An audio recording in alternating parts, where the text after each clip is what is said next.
Good morning. Today I'm going to do a little video on how I make buttons.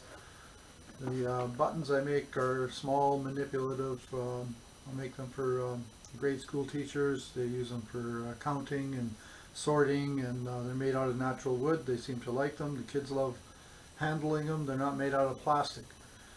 So it's nice to be able to recycle some wood that would normally have gone into a burn pile and turn it into something useful that children can use for years to come. So I start off by taking some of the wood. I run it through my bandsaw and cut it into squares. This is old flooring. It's not old flooring, it's actually brand new flooring. It's hard maple. And I make up a whole box full of these blanks. When I get some of the flooring material, I cut it up into squares. Some are 2 inches, some are 1 3/4, and some have 4 holes, some have 3 holes, and some have 2 holes. And that was by special request. But in order to drill all of the holes, to line up the drill bit could be a little bit of a challenge. And I could have built a jig that I could have put all these different sizes in on the drill press. But even simpler than that and quicker is I made these little punches. They have this one has 3 nails in it, and this one has 2. And it's a simple matter of getting the indentation in the block so that I can drill. I just center this on, roughly center it on the block. It's doesn't have to be exactly perfect, but give it a little tap, and it gives you the 3 little indentations, which makes it really easy to line up a drill bit on the drill press. So I'll spend some time here, and I'll go through and I'll tap all of these blanks either with 2 holes or 3 holes and get them ready for the drill press. Then I'll go to the drill press and drill them. Once they're drilled, then I mount them in a chuck. I use my Talon jaws for the small ones. I put the square in the Talon, and I'll put a recess. So I put a recess on this side, and that allows me to grab it with the this chuck in expansion mode, and I put a recess on both sides so that I'm able to flip the button back and forth to finish the sides. Fairly simple process. Can get a little bit monotonous.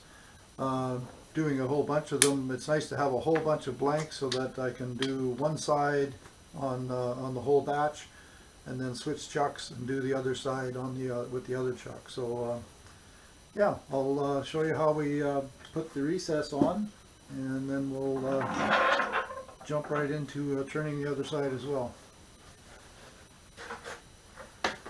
Face shield's always a good idea.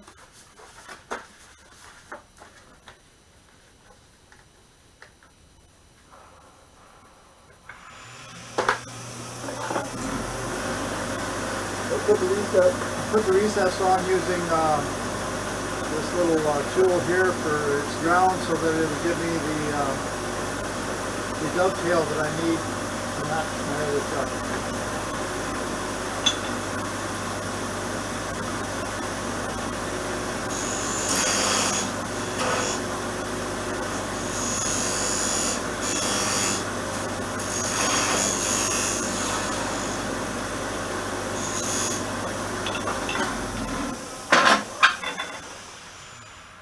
So as you can see, this actually gives you a real nice little dovetail, and it'll easily fit my spigot jaws in expansion mode.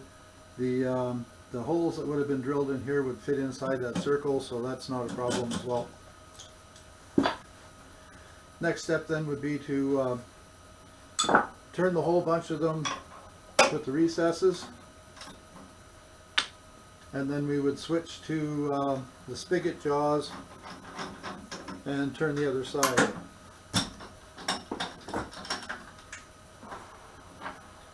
Again, putting the spigot on one side is primarily to give me the ability to hold the piece so I can turn the outside round.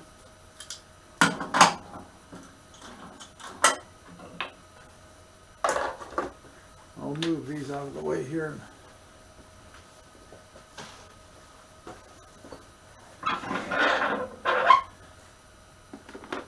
work on some of these that I've already prepared and did the one side. These ones are drilled and they have the recess already in.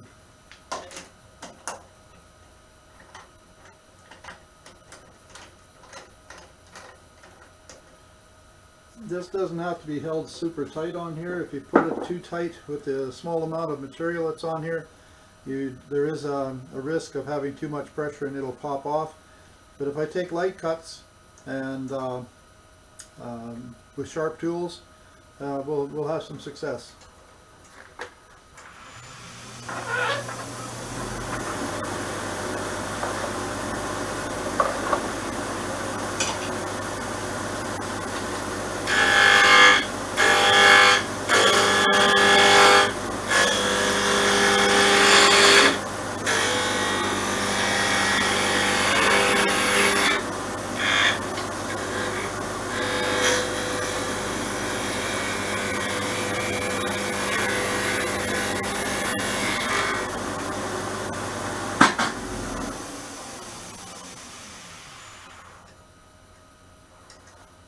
Yeah, that's nice off the tool. That's the maximum diameter I can get. Looks good. I'll just face off the front to get rid of the grooves.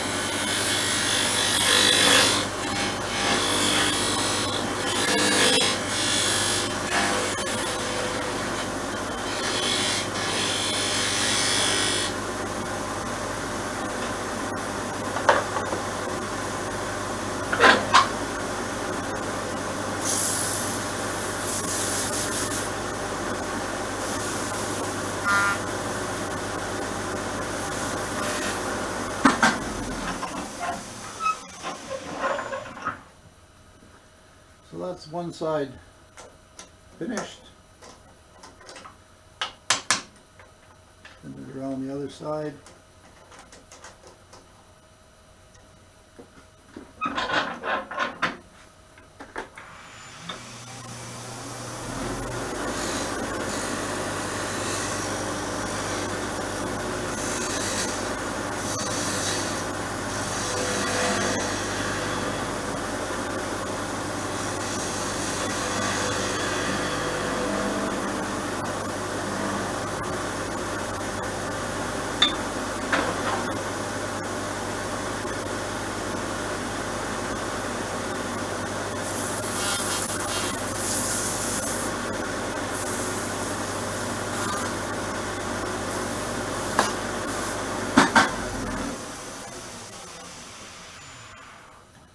And there we have it. One little button. Ready for some little people's hands to play with, and goes into a school. I'll sand it up a little bit more, but basically that's how I make some buttons. I make these as well as shawl buttons for the knitting and crocheting people. The only difference being is I would probably take this down to half the thickness so that it would look nice as a shawl button on a sweater or a knitted garment, and go from there. Anyway, thank you for watching.